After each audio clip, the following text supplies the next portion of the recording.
Good afternoon, everyone. Thanks for coming. Welcome to our event on the crisis in U.S. Iran relations and an analysis of the internal politics of Iran after the January massacre. My name is Nader Hashemi. I'm the director of the Al Walid Center for Muslim Christian Understanding at the School of Foreign Service here at Georgetown. Today's event is sponsored by the Iran Project that our center has launched. The Iran Project is an informal initiative to raise the quality and quantity of programming, teaching, research on contemporary Iranian politics and society at the School of Foreign Service. The focus of the Iran Project for this year is very simple. We simply aim to organize more public events on campus, bringing speakers who can comment and analyze on Iran's internal politics, its international relations, its foreign relations, to look at Iranian society by challenging unexamined assumptions about Iran which shape public policy and intellectual understanding of Iran here in the United States. Our Iran Project has two sources of inspiration. One is the Rethinking Iran initiative at Johns Hopkins University. The architects of this initiative are our guest speakers today, so it gives me great pleasure to announce that their efforts at our sister university here have inspired a parallel project here at Georgetown. And the second inspiration for the Iran Project is our colleague here, Dr. El-Sayed Ghanam, who's a visiting professor at the School of Foreign Service. He teaches two courses here on Middle East politics, and he spent 4 years in the Egyptian embassy in Tehran, where his experience there left a deep impression on him. He has been the driving force really behind the Iran Project. It's due to his enthusiasm and initiative that this project was really launched. We hope to eventually launch a certificate program on contemporary Iranian politics and society, leading to a minor. And it's Professor Ghanam who has the unenviable task of trying to get all of that approved through the various committees here at Georgetown. The format for today is a public conversation between myself and Vali and Narges Bajoghli, followed by a question and answer session with you, the audience. Vali is the Majid Khoduri Professor of International Affairs and Middle East Studies at Johns Hopkins University, SAIS. Previously, he was the Dean of the School of Advanced International Studies, and between 2009 and 2011, he was the Senior Advisor to the U.S. Special Representative for Afghanistan and Pakistan, the late Ambassador Richard Holbrooke.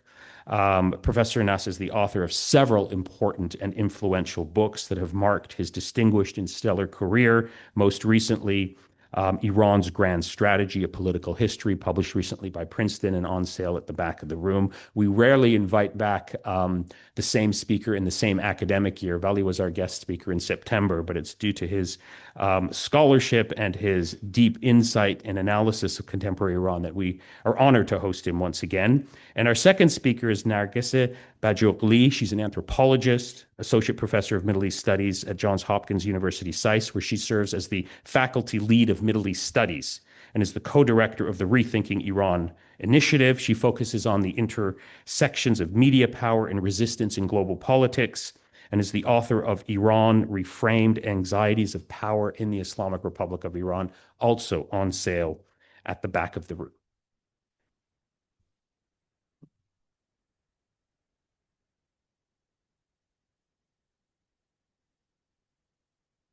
So welcome to both of you. Thank you very much for coming. It's a huge understatement to say that, I wish we were meeting under better circumstances, but, this is where we are.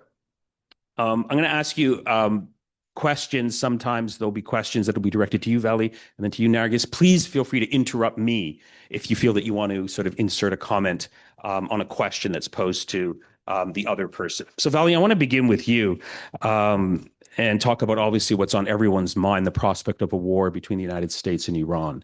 In your most recent in your most recent Financial Times essay, you argued that it seems like war with Iran is inevitable.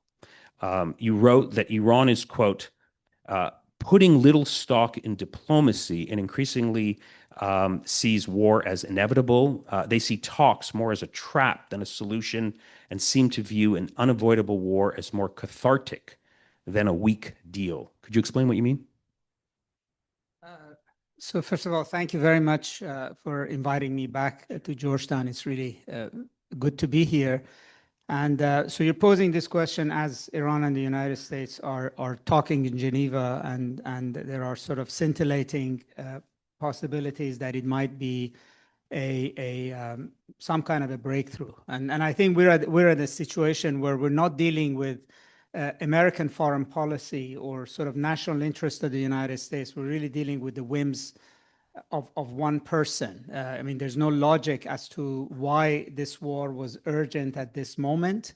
There was no palpable change in Iran's nuclear status. It actually was not enriching at all. There was no proliferation threat.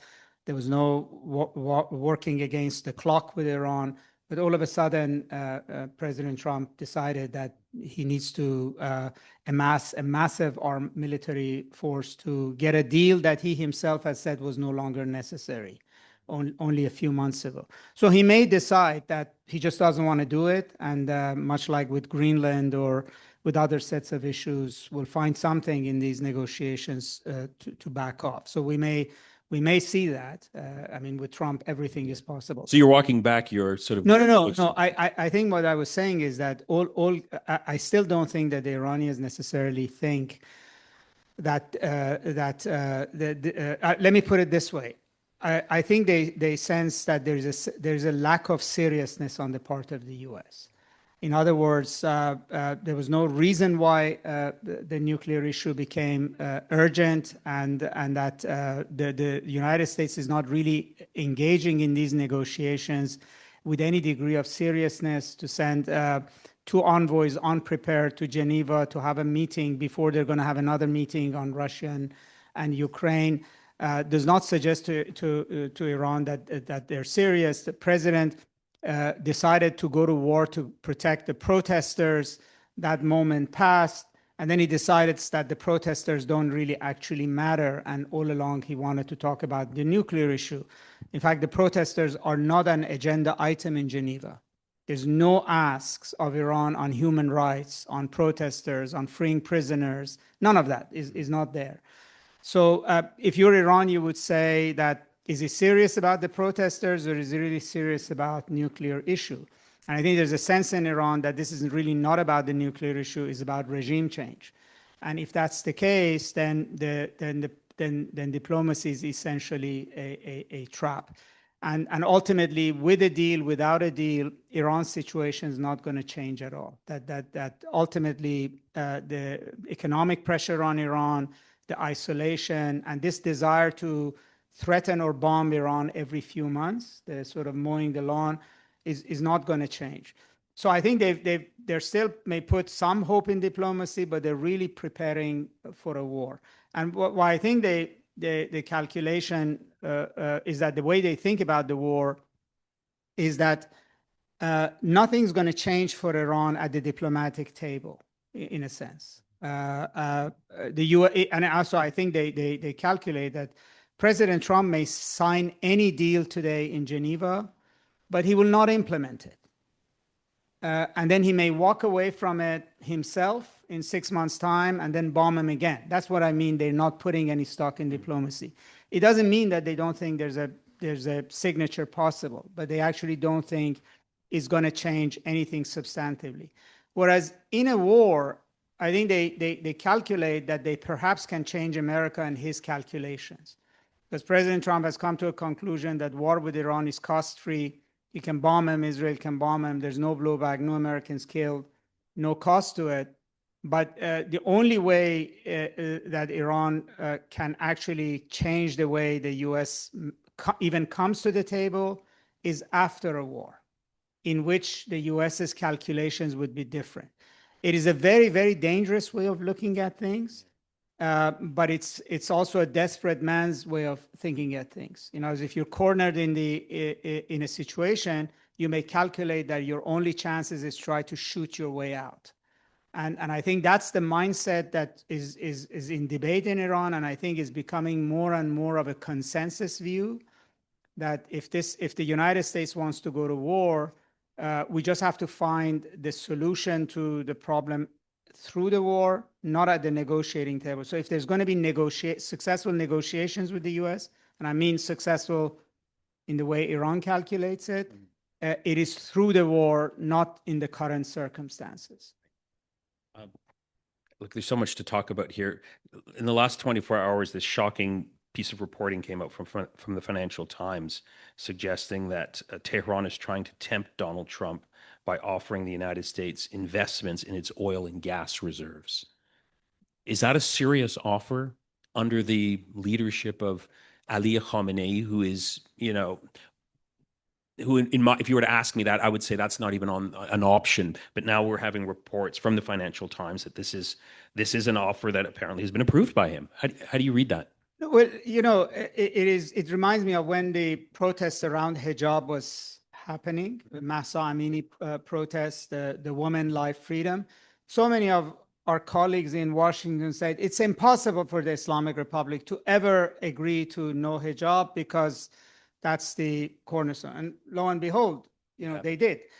I would say there's one, if you went back to when Ayatollah Khomeini, his predecessor, the founder of the revolution, before his dying, he basically put an edict down that the defense of Islamic Republic is more important than prayer, fasting, and going to Mecca. Yeah.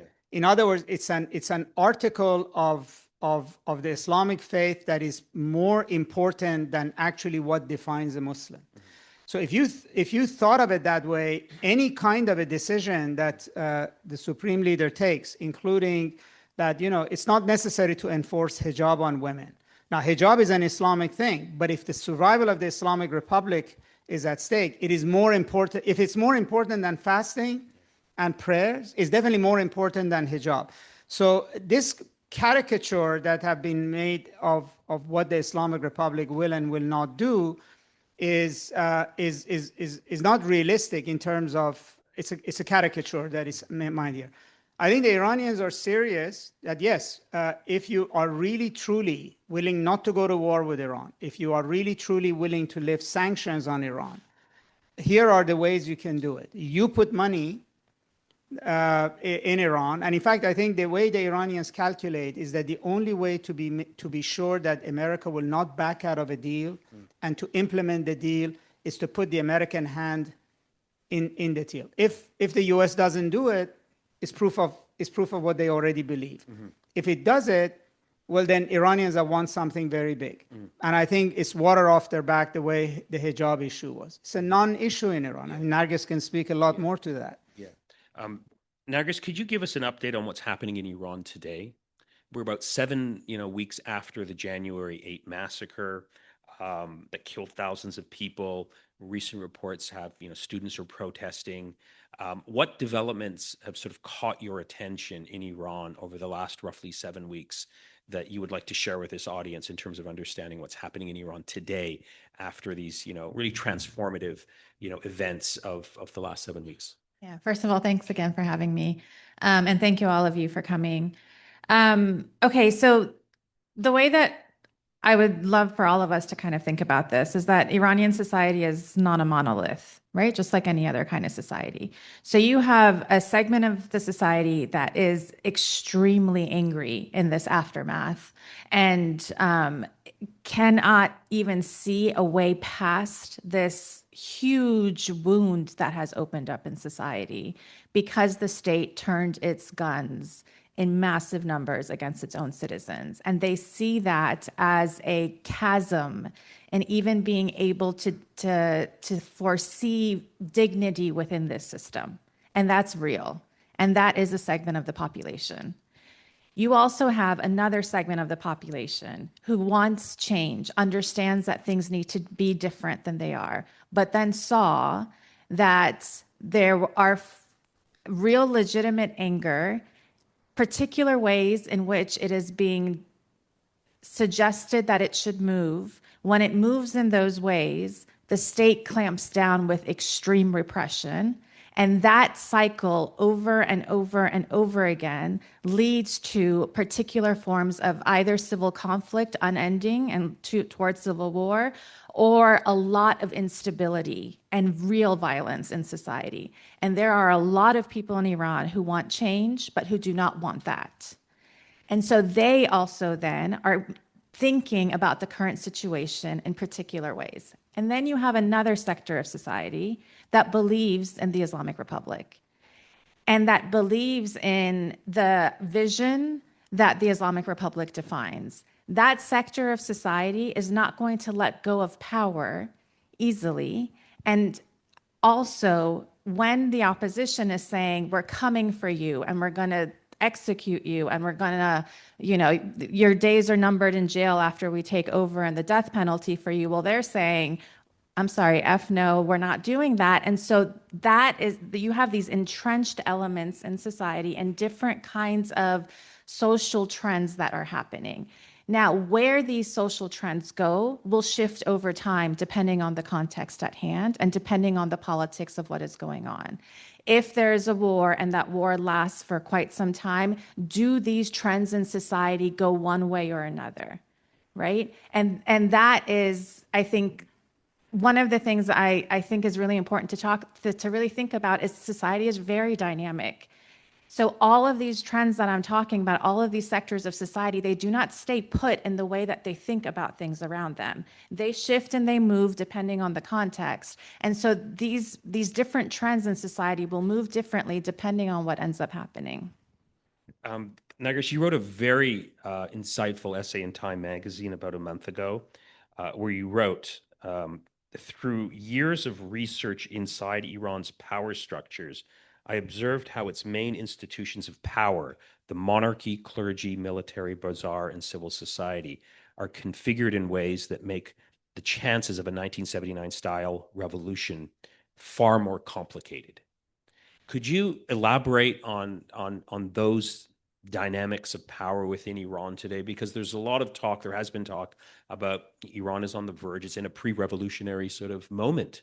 And we were looking at sort of something that might be like 1979. In your essay, you sort of pushed back against, that framing, suggesting that, Iran today is very different than it was prior to 1979. Could you say a bit more?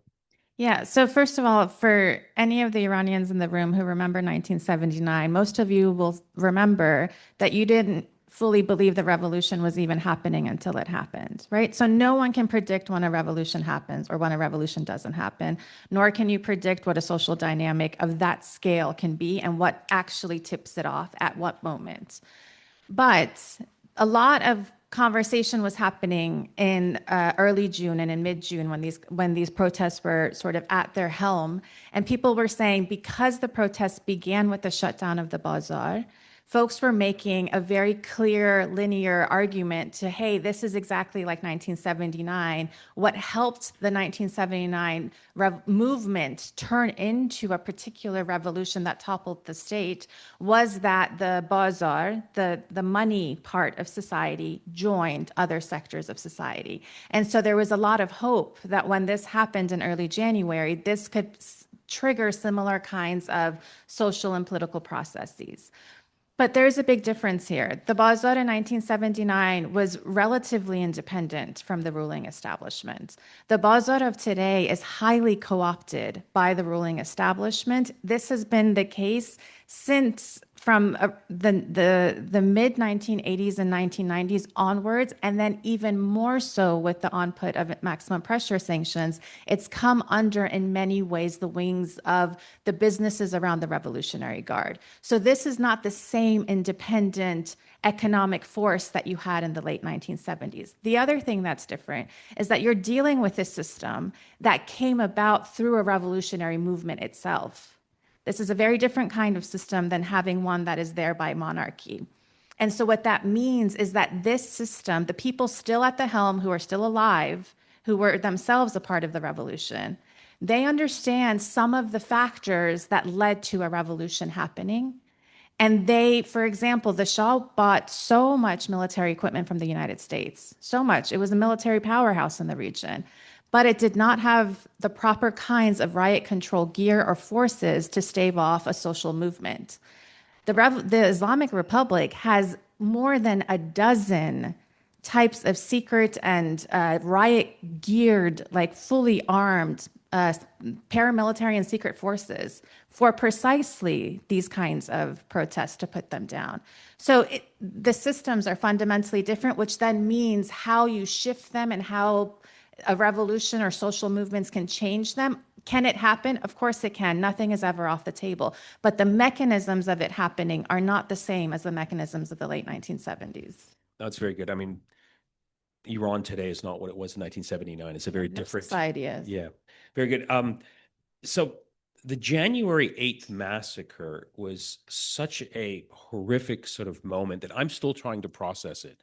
I still haven't sort of, figured it out. The numbers of people that have been killed, Donald Trump said there was 32,000, but the human rights organizations that are credible say at least 7,000, maybe more. The question that I have for both of you is if you could talk about the societal impact of a massacre of this proportion, which, historically is probably on the same scale as the Tiananmen Square massacre. It was major. It killed lots of people. In Iran, after the revolution, we have this phrase, the family of the martyrs, speaking about the Iran-Iraq War, the Khanavadeh Shohada. Now there's a new family of martyrs that really speaks to this particular generation. So could you reflect for a moment on, how Iranian society and then its politics will be shaped after a massacre of this proportion, which people are still trying to process because it's still relatively recent, but no society can emerge unscathed from a mass killing of this size. Vali?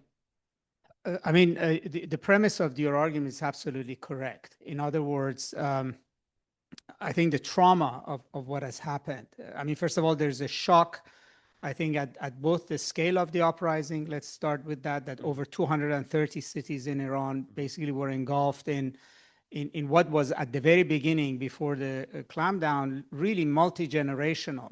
Grandfather, grandmother, it was more of a, sort of a family outing. So that itself was itself a major, if you would, development in of itself.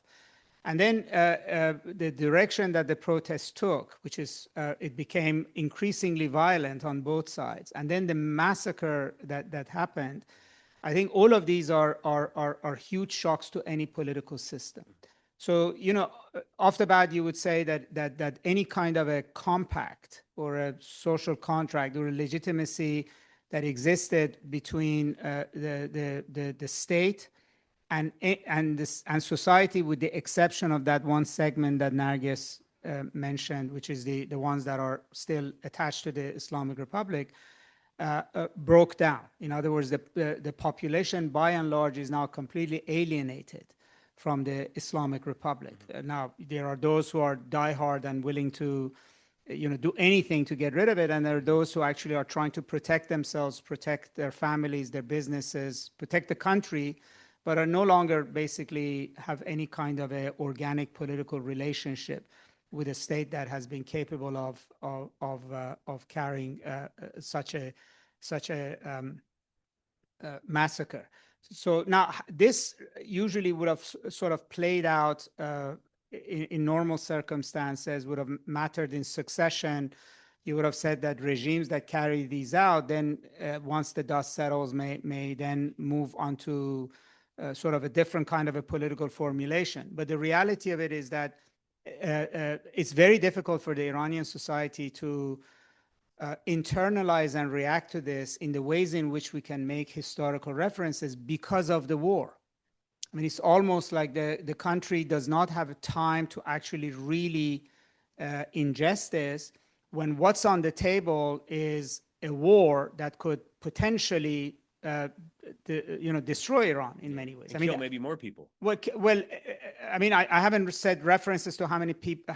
If you went to what the conversations are, okay, I haven't seen anybody talk about how many Iranians may get killed in the war, but what I see out there, that Iran may cease to exist in its current territorial formulation. Right. Now, this may be an exaggeration, but it is what's out there, that pieces of Iran may come apart, that you may end up with Syria, Libya, several decades of essentially chaos in Iran. People compare it to the end of the Safavid period. They compare it to the World War I period, the period of great famine when Iran was expected to be divided north and south. So what the population is trying to deal with is at the one side is this trauma they went through. What does massacre of many thousands of Iranians at the hands of their own government with live ammunition randomly mean? Where do they go from here as individuals, as families, as a society? And then you have basically this war hanging over them. I mean, messages I receive from friends, etc. It's almost like resigned to a massive tragedy and disaster. Yeah. Like a message saying the worst that we expected for our country is actually going to happen to us. And so I think it's very difficult to see how a society reacts to this multiple trauma. But to your last point, I think the historical analogy for me that is within Iran that is closest to what Iran went through on January 8th and 9th is not 1979, it's 1963. Tell us about that period. Well, it was when the Shah was carrying out the White Revolution reforms. And you had Khomeini came out and proclaimed that these are anti-Islamic, un-Islamic, and he called on the population to react. And there was large demonstrations that happened, and both the Liberal Democratic National Front participated, students participated, and large numbers of people heeded his fatwa and came on the streets. And the Shah launched the Imperial Guard in Iran, which actually probably killed thousands. I'm nothing saying similar to this, but for the scale of Iran of then, actually probably more people were killed in 1963 than in the 2 years of the revolution, 77, 79. Khomeini was arrested, was initially sentenced to death, but then he was sent into exile. And famously, an Iranian politician, then Mehdi Bazargan, who would become prime minister, said, "This is the last generation that's going to be dealing with you in a polite manner, essentially." Mm-hmm. And so you had about a 15-year period during which you had a radicalization of Iranian opposition. You had the emergence of Marxist guerrilla forces. You had the emergence of MEK guerrilla forces. You had the emergence of radical religious opposition. And it took them 15 years to sort of organize into a political movement that then was able to carry out the 1979 revolution. That 15 years is missing right now. I mean, Iranians are jumping to 1979. As Narges said, the organization is not there. So, but again, 1963 was not followed by a threat of a massive invasion in Iran. So I think the big event for Iran is not what happened in January 8th. January 8th will matter a lot if there's not something much bigger happening in the next 2 weeks. So a major war in which the country is devastated, is destroyed, large numbers of people get killed, economy, everything comes to a grinding halt, will then maybe basically put the January 8th in a rear view mirror. In other words, that is what is both extremely disconcerting about this period in Iran, because it's very, very difficult to see, what will be left. Or what will be there, or once we're actually out of this phase. Yeah. Narges, could you talk about the significance of the January 8th, 9th sort of massacre for Iran as a society?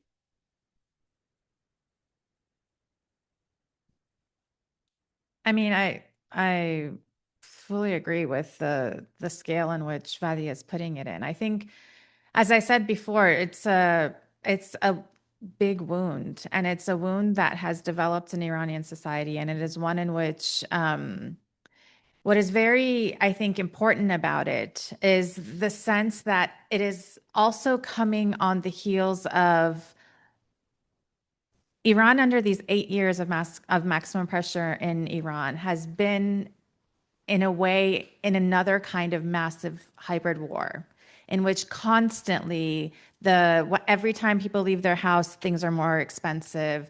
There is a sense and a constant conversation and discourse that is happening online, that is happening via satellite television stations, that everything is falling apart in Iran, and people are looking around and everything is falling apart, and it's under this extreme amount of pressure.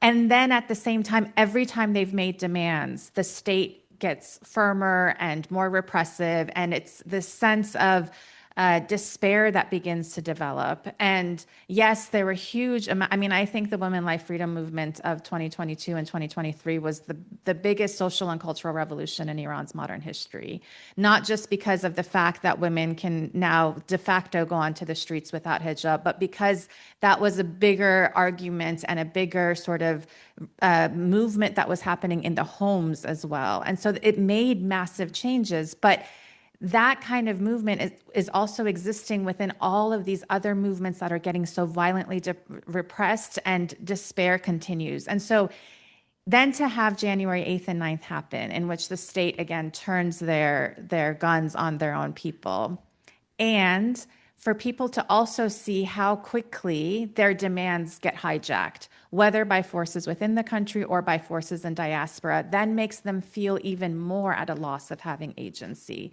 So many of the conversations I'm having with people in Iran today are they're saying to me, we feel like we are players in a video game and other people have the controls. And that sense of we are not in charge right now of our own destiny is a particular kind of it does something to like even the imagination of what can come next. That, and then you have the American warships that are lining up, and you have, right? So the mixture of all of this is sort of creating this idea of a disaster swarm. And living inside of that disaster swarm is you know, where does that go? I think a lot of that will depend on all of the forces that Vali was talking about that we have to see. I think, you know, one of the, I think, unique developments about contemporary Iranian society today that didn't apply in 1963 or even in 1979, but I think is really shaping how many Iranians respond to this moment, is the deep and expanding economic crisis, the mass, you know, explosion of poverty and pauperization that affects, you know, millions of Iranians around the country. You know, I was reading some reports. People are saying, look, if I go onto the street, I get killed or I get arrested. If I stay at home, you know, I starve. This is sort of a unique feature of contemporary Iranian society without any hope that it's going to get better in the foreseeable future. I mean, because there's no indication that the sanctions are going to be lifted. And so that sort of imposes this sort of, you know, unique reality on Iranian society that shapes how people think. And it just, in my reading, increases their level of desperation because the economic conditions are so dire. How significant is that a factor in your reading in terms of what's happening in Iran today? Narges? Okay, here's where I think it's important for us to also zoom out a little bit from Iran in order to then understand what's happening in Iran. So you have this situation in which the economic situation is getting really bad. There is absolutely no way that Iran finds itself out of the kind of conundrum that it finds itself in unless there's some kind of sanctions relief. Sanctions relief will not come about unless there's some kind of deal understanding something between Iran and the United States. That does not really seem to be on the table, right? And so in this kind of space, you now have sectors of society in Iran, which was unthinkable in the previous era, of people saying, we want strikes. We want to continue to weaken the Islamic Republic. This is also happening in Cuba. This is also happening in Venezuela. All three of these countries have been under maximum pressure sanctions for the past 8 years. And all three of these countries, in addition to sanctions, have been on the receiving end of a very large and well-funded media warfare campaign, both that takes place on social media and that takes place in satellite television and radio stations that beam into these countries. All three of these societies are societies that their political process has been about demanding sovereignty from the outside powers. You can like them, you can hate them, it doesn't matter. But that's what all three of those societies have produced over the past, in the 20th century and into the early 21st century. To now have populations of those societies say, fighting against empire is so costly to us, it is exhausting. because we are now under this maximum form of pressure where our economies are destroyed. We have no hope for the future. There is constant pressure of military confrontation. That then becomes a real question in all of these spaces, which is, what is a political future if you're going to demand on independence vis-a-vis the empire of today, and the empire of today is putting on these maximum pressure? So then what are your political futures? And that is part of the conversation that is happening right now in all of these spaces, including in the Iranian one, which is, do you want sovereignty anymore? And if you do, how do you do it vis-a-vis this current power structure? And if you don't, then are we moving towards a non-sovereign future? I need to ask you both about an aspect of contemporary Iranian politics society that everyone in this room is familiar with, and that's the figure of Reza Pahlavi, the son of the former dictator, who now has inserted himself and is viewed by some people as sort of the leader of this opposition movement. Narges, in your piece that you wrote in Time magazine, you said that the monarchy, though attempting a comeback through the exiled crown prince Reza Pahlavi, commands minimal support inside Iran, and that his reputation has been boosted by political forces associated with with Israel primarily. If that's the case, how do we explain these massive global protests on February the 14th in major world cities, and reports that people are still raising the flag of the former regime, shouting his name within Iran? Give us your evaluation of sort of the figure of Reza Pahlavi. How popular is he? How much is he of a manufactured sort of figure that's being in many ways imposed on this story? He's really riding the wave of this opposition protest. Please elaborate on that question, and I'll ask Vali to weigh in. Sure. Okay, so about 10 years ago, anyone who is Iranian in the room can kind of attest to this. The Iranian diaspora had a lot of politics, and a lot of that politics included groups and factions of people who really disliked each other. But there were lots of different factions, okay? Today, you have a situation both in the diaspora and in Iran in which all of those other factions, for various reasons, have been silenced. And you have this pushing forward of just one faction that 10 years ago was not even a very large faction, okay? That there's a process that has to take place for that to be produced. Now, you asked me kind of or you put it in two ways. You asked me about my article, which I was talking about inside Iran, and then you pointed to the protests that were happening in diaspora. And I think we have to understand these things as slightly separate from each other. The diaspora and the homeland do have a relationship to each other, but they are also distinct phenomenon. Okay, so there are certain phenomenon that is happening in the diaspora, which I'm happy to talk about, but then there's other kinds of phenomenon which are happening inside of Iran. So yes, there are people who are shouting Javid Shah. There are people who are saying we have to go towards him because what we had prior to the revolution is better than what we have today. There are people who are saying, I may not agree with him, but at least maybe he's the unifying force that can change these guys who are in power. Let's do it, right? But now here's the problem. In January 8th and 9th, he made a call and he asked people to go out, to protest, to take buildings, and that help was on the way, and that they could do this, right? He made a political demand as a leader. People followed, people got massacred. There was no what happens next. And so in that, you hear a lot of people inside of Iran who prior to this were like, maybe we do need somebody like Pahlavi because it seems like he has support from abroad and that'll help us change the Islamic Republic inside. But then now they're having to go to funeral after funeral after funeral of their young nieces and nephews and daughters and whoever. And they're like, they were killed for a call that was made from outside and there was absolutely no strategy for the day after. So then that makes people who are on the ground start to consider, okay, we want change, but do we want it from a figure who doesn't have a real strategy except for us to constantly get killed? And so that is also a real consideration that is being made by the people on the ground, which is different than, again, diaspora politics, right? And I'm happy to talk about diaspora politics, but these are different phenomenon. So Vali, 6 months ago after the war, it looked like Reza Pahlavi was a spent figure. He supported the war. His popularity, in my reading, sort of sank to historic lows. 6 months later, he's very much part of this story. How do you evaluate his prominence? I mean, I think Narges is absolutely right. There's a difference between diaspora and inside Iran. And I think the politics of diaspora, why they gravitate towards this issue is somewhat different. But although I have to say that, the algorithms are very important here. I mean, what I'm seeing with Iran, if you create a sort of a alias, different alias, and enter the sort of the diaspora politics versus others, you will see very, very different images.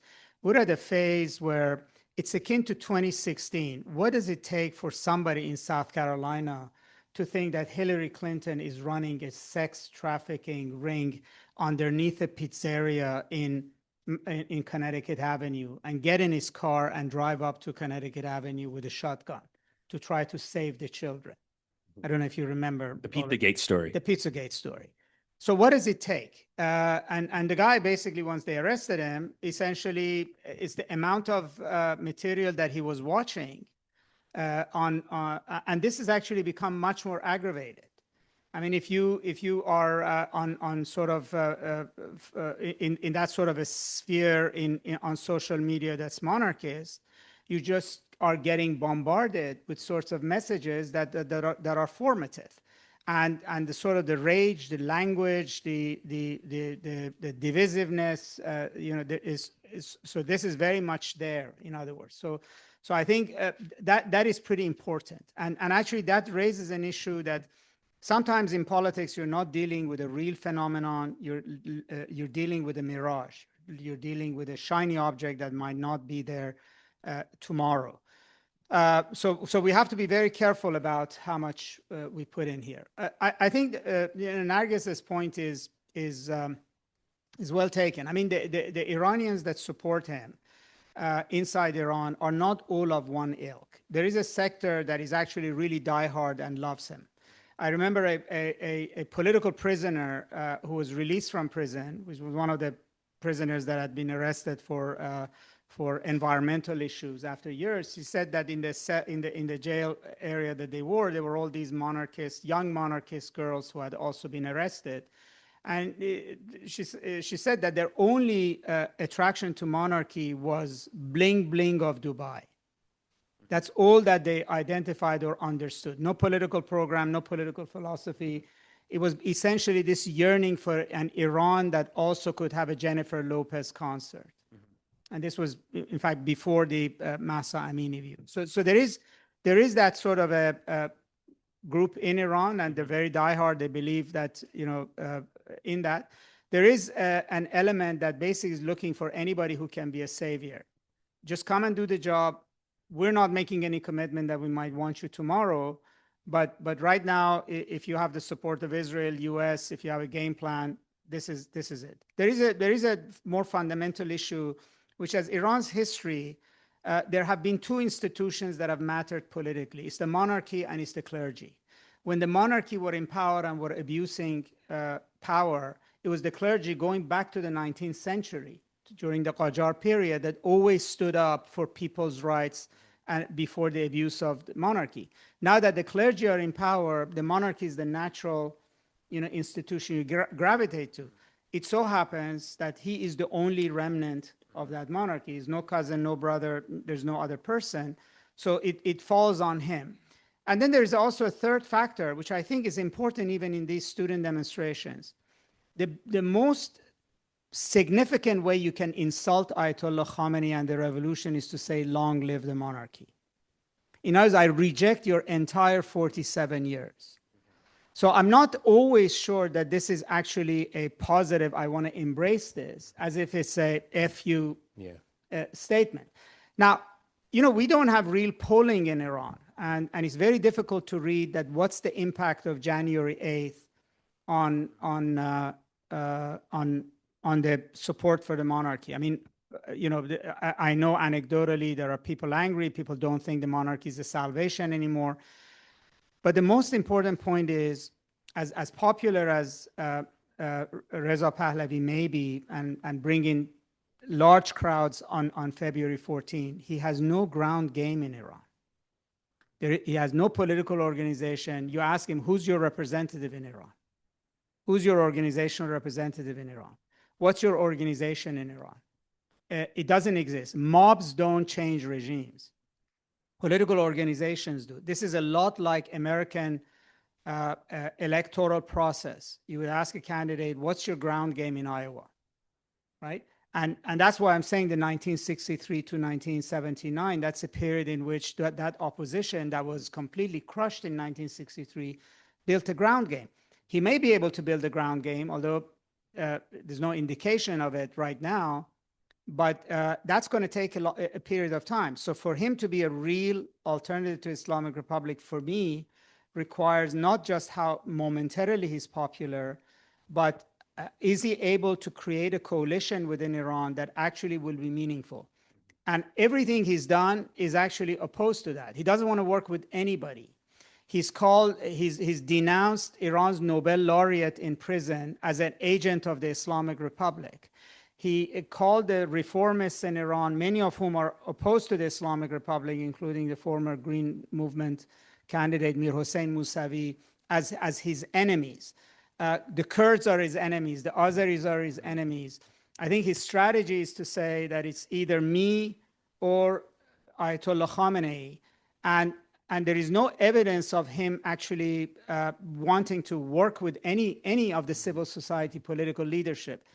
So I think there is a point at which he runs the danger of becoming irrelevant, right?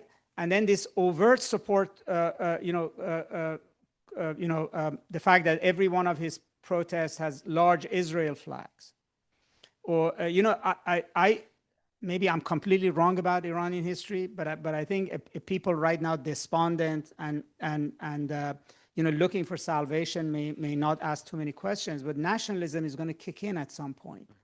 And this is not a strategy that you're going to win over the Iranian public by basically saying that essentially we're beholden and connected and run by a foreign power, who actually happen to have been gone to war with Iran and may go to war with Iran again. Yeah. So we shouldn't overread this. He clearly is very important at this point in time, but it's not a question of how important he is what does he do with his importance of the moment? Does he translate this into a real political movement, or is just a flash in the pan? And so I think that time will tell. Yeah, great. Okay, I want to turn it over to the audience now, but one last question to both of you. We're all educators. We teach courses on the Middle East, on Iran. What are some of the biggest misconceptions that Americans have about Iran? If you could pick sort of one theme or maybe two themes that you would like an audience such as this one to understand, to get beyond their misunderstanding or the framing of Iran that is routinely part of the mainstream debate, what would that misconception or misconceptions be that you would encourage an educated audience trying to understand this topic, that they should try and look at this subject from perhaps a different angle? Narges, you want to try that? Sure. One would be that no society and no politics is ever done at their end stage, in the sense that everything is dynamic and is shifting. So the dynamics of Iranian society will shift when different things are happening, and their relationship with the state. And the state in and of itself is also flexible and will shift how it messages certain things to its society. So these kinds of ideas that we have in our heads, where it's society always against the state and the state always repressive in particular kinds of ways, it holds up on a grand scale. But if that's all the lens through which you're always looking at Iranian society, you're missing the ways in which, nobody thought the Islamic Republic would last 47 years. And it has faced a mobilized population for decades now. That this mobilized population wants different kinds of shifts from it. And every time it has been flexible in how it deals with it. That doesn't mean we like what it does necessarily, but the fact is that kind of flexibility and that kind of dynamic shift that happens between state and society is something that we can understand about other places, but somehow we always miss the mark on that when it comes to Iran and the Middle East. Vali? Just building on what Narges said, to many Americans, Iran is a monster. But we have to recognize this is a monster of our own making. I mean, where Iran is today, the United States is a part of this story. We're not just passive recipients of this. For the past 47 years, the U.S. has made many decisions that, not to say that there was an exit route to something better, but in many ways, we are responsible for where Iran is. In other words, the maximum pressure sanctions, for instance, has shattered the lives of Iranians in many ways. It has also changed the distribution of power in Iran. It has made the Revolutionary Guards stronger, more radical. The more radical elements among them have risen to power. It has weakened Iran's private sector, which was the engine of if you would, moderation, democracy, reform. It has created an oligarch class in Iran that controls Iran's economy and Iran's wealth, which is now tied to the system. So when we look at Iran today and say, why did this country, everything about it that also scares us or worries us, we have to recognize that this didn't come out of the box like this in 1979 or in the 1980s. That we also are part of this. So U.S. policy does matter. So if we end up going to war with Iran, let's say, or if we continue with economic blockade on Iran, those are also material to this. And it's a point at which we have to sit down and think what the American policy with Iran over 47 years has failed. It not only has failed, has actually made Iran scarier, more dangerous, more willing to resist. And so the definition of sanity is not to keep trying the same policy. And I think that's actually what is the most important thing, that we need to sort of rethink how do we deal with a difficult country that we haven't been able to manage, and we have actually contributed to making it worse. Great. Excellent comments. I want to open the floor now to questions from the audience, but we have a policy here at Georgetown, a freedom of expression policy that we're obligated to read out before we take questions. So I'll ask Jonathan to read that statement out. Good afternoon, everybody, and thank you for coming to this session. Georgetown University is committed to standards promoting speech and expression that foster the maximum exchange of ideas and opinions. While it is recognized that audience members may not share the same view as our speakers, it is expected that everyone in attendance at this event will respect the right of the speaker and the organizing department to share their perspectives and ideas and not cause a disruption to the event's activities. At the end of the event, now, there will be a question and answer session during which you may ask questions. Please be sure to phrase your comments in the form of a question. In the interest of time, we ask each person be concise and ask only one question. So the floor is open. El Sayed? Thank you so much for intriguing interventions today. The United States has been sending costly signaling to Iran up to brinkmanship. Iran, however, has established a reputation for resolve measured by its willingness to accept a strategic cost as a result of its nuclear and regional behavior. I guess my question to Vali is, how do you assess the debate over Iran's resolve within the framework of the cohesion of the elite, Iran's quest for independence as its grand strategy, and the point you mentioned about nationalism? And I guess for Narges, the same question: how does the resilience of the segment that still supports the regime contributes to Iran's resolve in this regard? Thank you so much.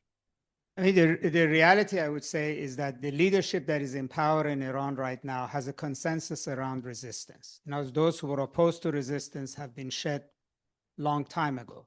So the question is about tactics, about how you pursue resistance. And there might be differences in terms of what they're willing to do and are not willing to do. So I would say, and particularly under this supreme leader, this idea that Iran will resist American imperialism, that the U.S. is out to destroy Iran, the U.S. is out to undo Iran, remains the prevailing idea. But I would say the main issue is not whether the elite in Iran has, or the elite that's right now in charge has actually given up on this idea. The reason they haven't is because there's nothing on the table that is compelling enough to make them think completely differently. And there is no trust that if they were to make any agreement, that the US would go through with it. Where I think you have a fraction, a very critical one, is actually within the population. I think there's a segment of the population, as Narges said, who says we're tired of fighting the empire. Not that the empire is correct, but we just cannot sustain this, and we're tired of fighting with the empire. Maybe you either don't do resistance or find a way to do it in a way that is not costly. I think that's where is being the Achilles heel of this. I guess so. The resolve and the resiliency of the Islamic Republic is the question. I would kind of answer this in two ways. One is this segment of the population that sees itself as the resistance and sees itself as a part of, as a follower of Khamenei's, they are doubling down in this instance. And they are doubling down in a sense where the way that they read what happened in January is that it was an attempt to bring the war home in a very different way than January was, than June of 25 was. And that by turning the populations against one another, they are now, their positionality towards the West has become much stronger, and their desire to back Khamenei I'm seeing as being very different than before. That's on the one hand. The other thing that I would say about this is that, look, the Islamic Republic, since the past 2.5 years, has been able to capture a good chunk of the global conversation in ways that it did not have before. And what do I mean by that? This resistance talk, this resistance discourse taps into a much larger resistance discourse that has been going on since October 7th, right? And that resistance discourse, when it comes to understanding Israel and the United States in particular in the region, has now captured a global audience. That global audience is not necessarily pro-Islamic Republic by any stretch of the imagination, but Iran and the resistance factions in Iran now have access to that global conversation. Why does this matter? When the massacres in January happened, you could see a huge push that was being made online and in news, obviously, to cover this massacre and what had happened. You had the global conversation in many, many countries around the world, and in particular spaces in the left, in Western countries, come to a conclusion within 2 weeks that this is a Mossad-led protest, and the Islamic Republic is dealing with another attempt by the Israelis and Americans to foment Balkanization of the country. The conversation shifted very quickly in 2 weeks. Iran never had that kind of control over, and I don't mean control, but I mean influence into influencing the global discourse and the way that it's had. This is something that they have been working on for a very long time, and the genocide in Gaza and the protest against that worldwide has shifted the global understanding of the Middle East and the global understanding of the power shifts in the Middle East.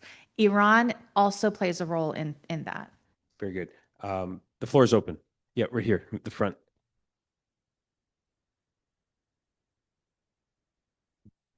Hi, good afternoon. Thank you for being here. It's been said here and elsewhere that Reza Pahlavi does not have much connection to the grassroots in Iran, that he has not reached the point where he's connected to civic society in Iran, and that's kind of a critique of his position as an opposition leader. My question for the speakers, either one or both, is that given everything that's been mentioned here about how opposition is suppressed in Iran and how certain factions are silenced, what does organic opposition look like in Iran, if not Reza Pahlavi, who carries a certain symbolic currency? And it was said by Vali that Reza Pahlavi should make a greater effort to integrate himself within the political movement inside of Iran. What exactly does that look like? Thank you. Good question. Yeah. Organic alternative leadership within Iran. What does it look like? Does it exist? Well, in other words, organization building is actually a time consuming, and it's a proactive set of things you need to do. And it's not like the Iranians have not had it. There's a lot of civil society activity behind the anti-hijab movement. There's an enormous amount of political organization that exists among the reformists, some of whom are now actually arrayed against the Islamic Republic.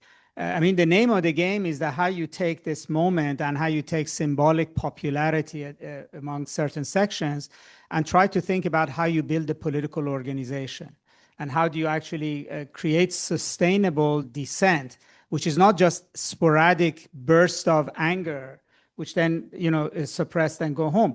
I mean, there have been, student movements in Iran. There is labor movement in Iran. There is varieties of political organizations in Iran.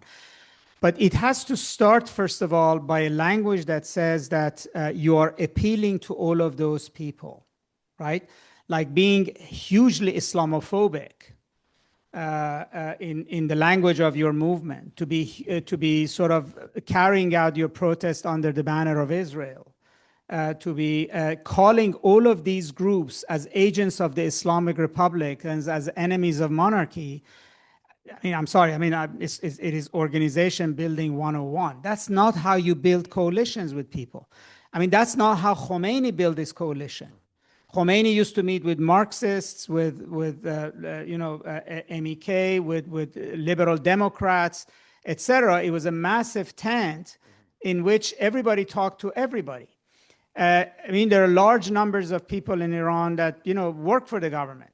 Are in the security services that have in varieties of time had connection with the government. I mean, you live in that country, you have to have had connection with them.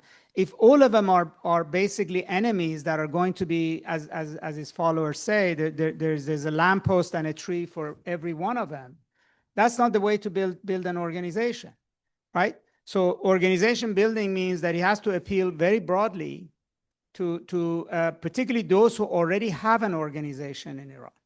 In other words, how do you bring the civil society who has been organizing demonstrations? How do you bring the labor movements, the student movements, etc., into some kind of a coherent force? And yes, there are going to be a lot of setbacks.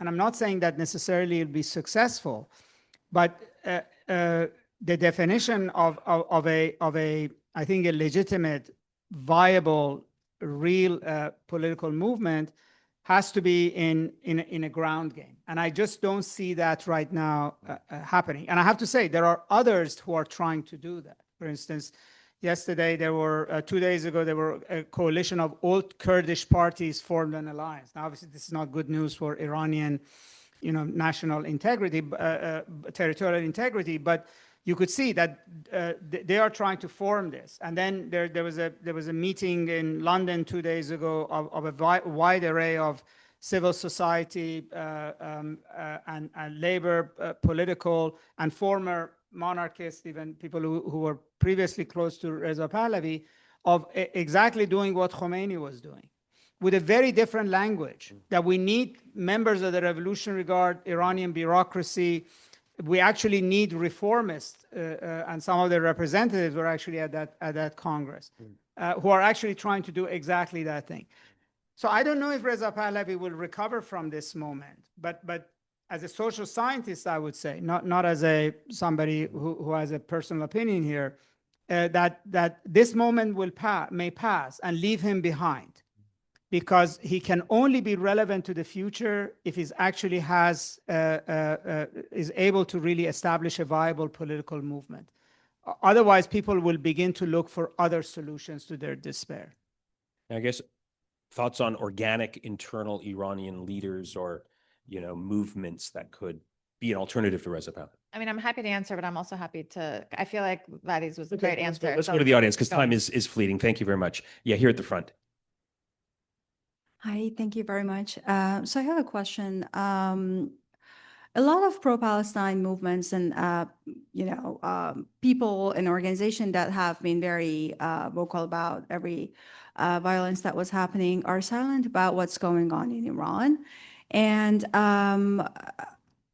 how do you think the image that Islamic Republic has created for themselves in the region and the difference between the real lived experiences of the civilians in Iran has caused this silence? And what are the ways that we can just, raise awareness in the global community to be more, have more advocacy for Iranian? I can start that. So I think, look, in the 2022 movement, Women Life Freedom, there was wide support from the global community for what was going on in Iran.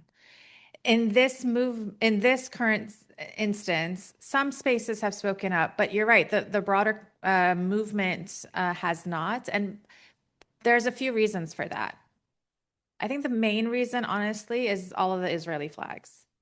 So if you have the largest movement in global politics today on a grassroots level is a movement for Palestinian rights and Palestinian liberation, and then you're holding the flag of the state that has committed genocide for 2.5 years and continues to bomb its neighbors consistently, you're not going to get support from that community. It's just not going to happen. So I think it's a strategic choice that right now the diaspora is making. And then when they're asking, why is the pro-Palestine movement not with us? Well, why are you holding Israeli flags? If you have an answer for that, great. But then you should also know that the other side of the movement is not going to support you. Yeah, and what are the ways that we can resolve this misunderstanding? Because this is something that I totally agree with you, but what are the ways that maybe like... I think any movement, anywhere in the world,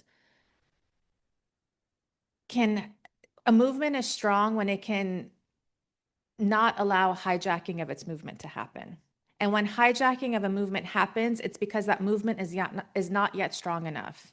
Okay, so the Women Life Freedom movement, the diaspora, Bibi Netanyahu, they all tried to co-opt and hijack that movement. And in some ways they did in the diaspora. But inside Iran, they never hijacked that movement because that movement had what Vali is saying, which is very strong organization. And it didn't come from one space, it came from many places. And it had been building for decades in Iran.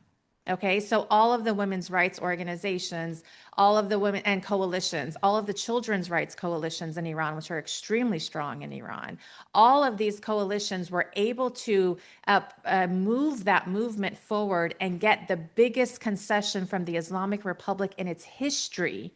I mean, one of the core pillars of the Islamic Republic was mandatory hijab. And this movement, in a very pretty much nonviolent way, took away one of the main pillars of the Islamic Republic. And that's because of movement building. That movement was not able to be hijacked. When movements are hijacked, then the movement itself has to sit down and think about, why are we being hijacked? What do we need to do better? So that's a question for these movements themselves. Okay, let's maybe take 2 more questions, and then there's one online, one right here, right behind you, Jonathan. Yeah, right there. 2, and then I'm going to read one online, and if we can, we'll get to you as a final question. Go ahead. You've both mentioned the growing despair among the Iranian community who oppose the regime.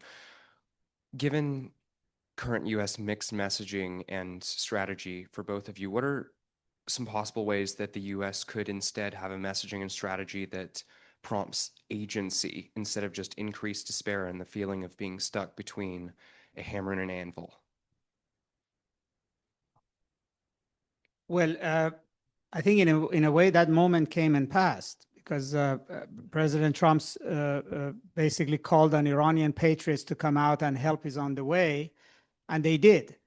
And then basically, first of all, the cavalry never showed, and then basically he forgot about them altogether. As I said, the people are not on the menu in Geneva right now. So basically the message to the Iranian people is that you're on your own, if you would. And it's difficult to see how he would actually be able to do one or two things the U.S. could do to change the sort of sense of despondency that the Iranians feel.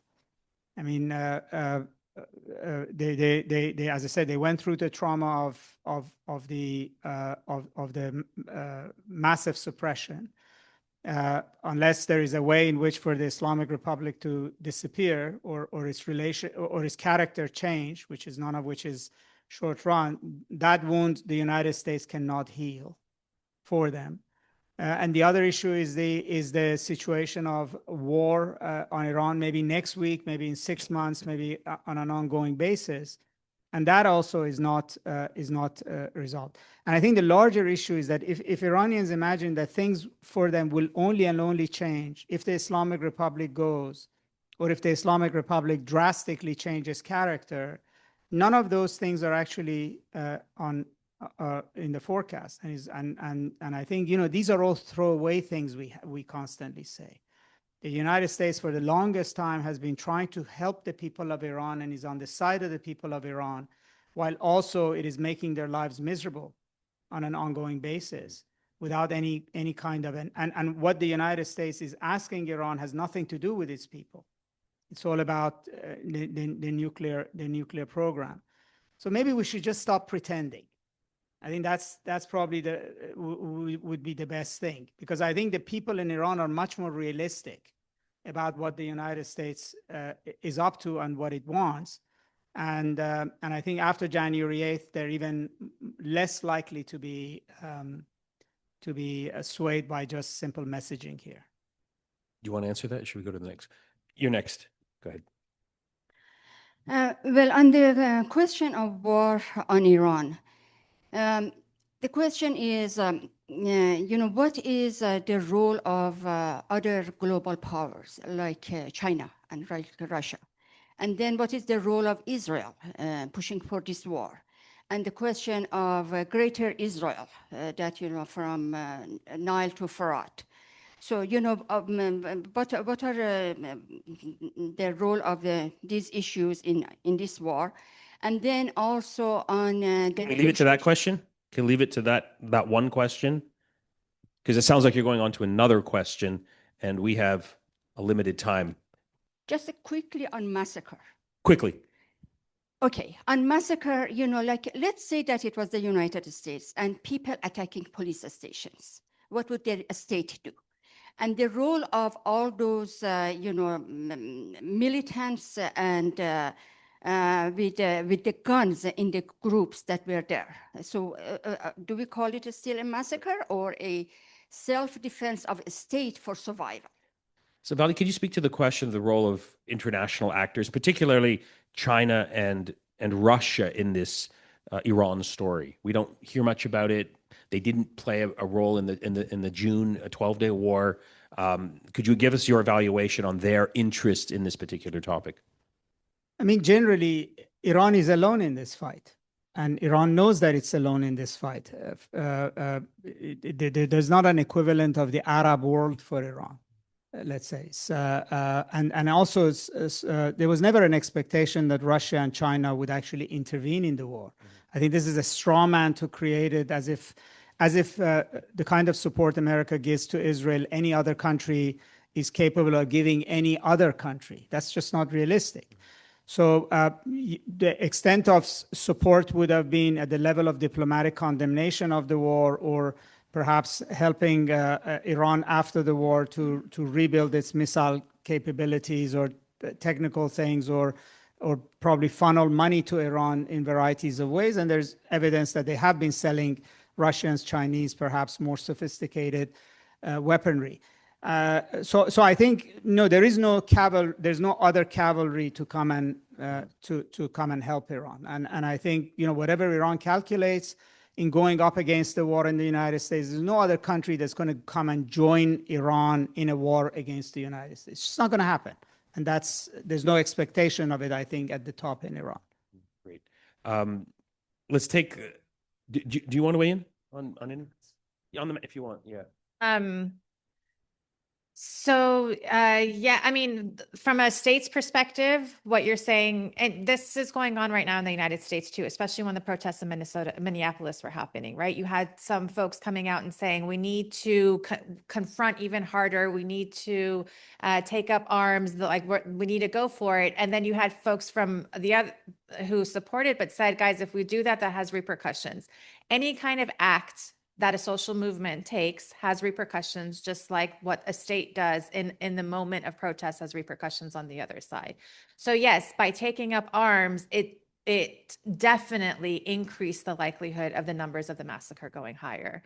And that is something that is very different from previous protest movements that we've seen in Iran. Great. Let's take, you're next, and then we're going to end hopefully with, could you just read the woman who has her hand up right there? What are your thoughts about the situation going forward? Should the Islamic Republic stay in power for the foreseeable future? During the women life freedom movement, women were able to remove the mandatory hijab, and we're not going back. What concessions would the Islamic Republic be willing to give this time, or would they just become more despotic against the population?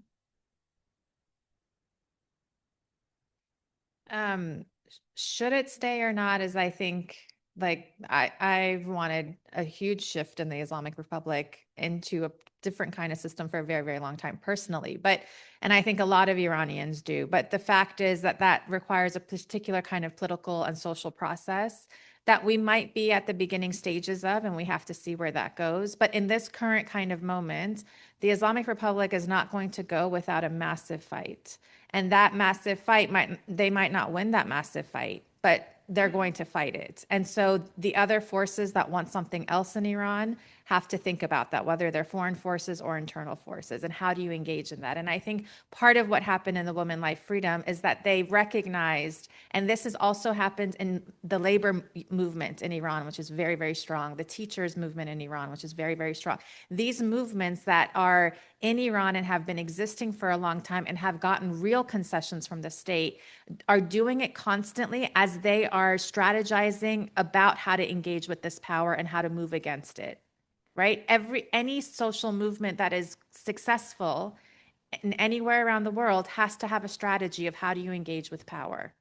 And so that is sort of, I think, where we're at right now. Okay, well, we have a really good online question for both of you that I want to end with. So, question for you, Vali.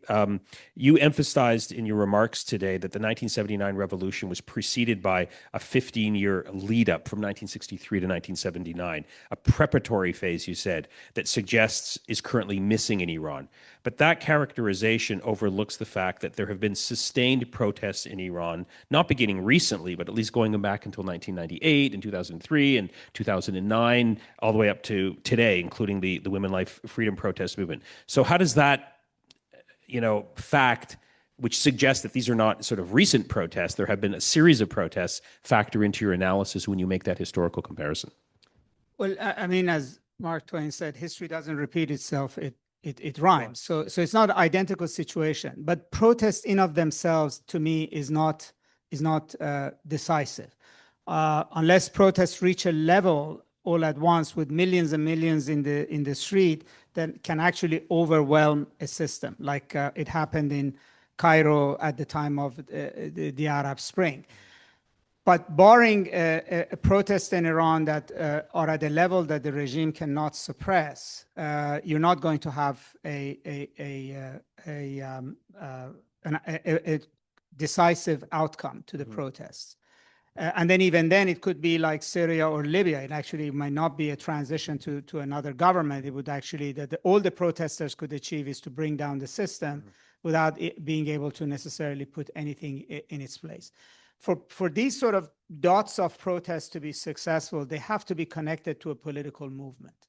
Otherwise, protests will become sudden bursts of anger that dissipate, because you cannot sustain that level of enthusiasm in the street without political organization, and it would be susceptible to suppression. So in a way, the Green Movement essentially translated itself into the only it translated itself into a political organization that is still operational in Iran, that can bring voters into elections, that is embedded in varieties of other social movements, in teachers' movement, in labor movements, in the bureaucracy, etc. But otherwise, we're going to have protests in Iran. But will it mean anything? I mean, every time it happens, we can get excited, and then you repress it, and they go home, and it's not going to amount to structural change. I mean, ultimately, you have to be able to capture the protests in the form of a sustained political movement that you can grow, give it direction, and make it much more meaningful. And I give you an example. There was a lot of student protests in Iran continuously under the Shah. I mean, Iranian universities were battle zones. And I remember, because my father was chancellor of university then. It was continuously battle zones. There was a rare academic year that was not disrupted, right? But it only became meaningful where that protest was connected to a political organization. Right. Good point. Yeah, great. And so last question to you, Narges. You said the question is that you argued today that in 1979, the Bazaar rose up against the Shah precisely because it was independent, whereas today the Bazaar is beholden to the regime. But that does not make the situation in Iran potentially. The question is, that makes the situation in Iran today with respect to the Bazaar even more significant, because if the Bazaar were to go on strike now, it would not be acting from a position of autonomy, but rather rising against its own protectors and patrons. That would represent not merely dissent, but a rupture with the very coalition that sustains the regime. Could you speak about that interpretation of the Bazaar protests? Here, try this. Oh, okay, here it goes. In this most recent protest, the Bazaar, like all types of social institutions in Iran, has an institution. It's an institution. So they have representatives that go and that can talk with those in power. And they did that. They had representatives right after they began their strikes who went and were trying to get certain kinds of concessions because it was about the currency exchange in particular, right? And they were able to come to an understanding by the end of that first week. Many of them, after that, began to say, and I was in touch with a good portion of a particular part of the Tehran Bazaar, were saying things like, we wanted that first week, but after that first week, it got out of our control. So the thing about, and the reason why, like the petite bourgeoisie in Marxist terms, or sort of the owner class, or those who have money, the reason why it's important when they protest is because they are sort of the holders of a lot of money in a society, but they also are actors who want profit and who want trade to continue, and will only go towards a space in which they want to constantly shut it down if they see that there is a different kind of option on the other side that will allow them to continue business, right? And in this kind of setting, you now have spaces within the Bazaar who, first of all, are tapped into institutions that can negotiate with the state. And will they continue to do so in the future? Maybe, but there's also a difference here that we have to see. How much of them are going to be shop owners, and how much of them are going to be the students of the shop owners who are closing the shops down? You also have different kinds of socioeconomic classes built into the Bazaar. All of that will make a shift and a difference. And if we get to a stage from 63 to 79, right, whatever that is, from 2026 to whatever that period is, if we start to see these dynamics happening, something serious is happening. Until we do, it's more of kind of what Vali was talking about. Well, let me end the program by thanking both Vali and Narges for being here. I began my remarks by saying that your Rethinking Iran initiative has inspired our Iran project here, and the audience can now see why the work that you've started is an inspiration for us because of the quality of your analysis today. So thank you for being here. We hope we can host you again. And thank you for the audience for your questions. Hope to see you at our next event.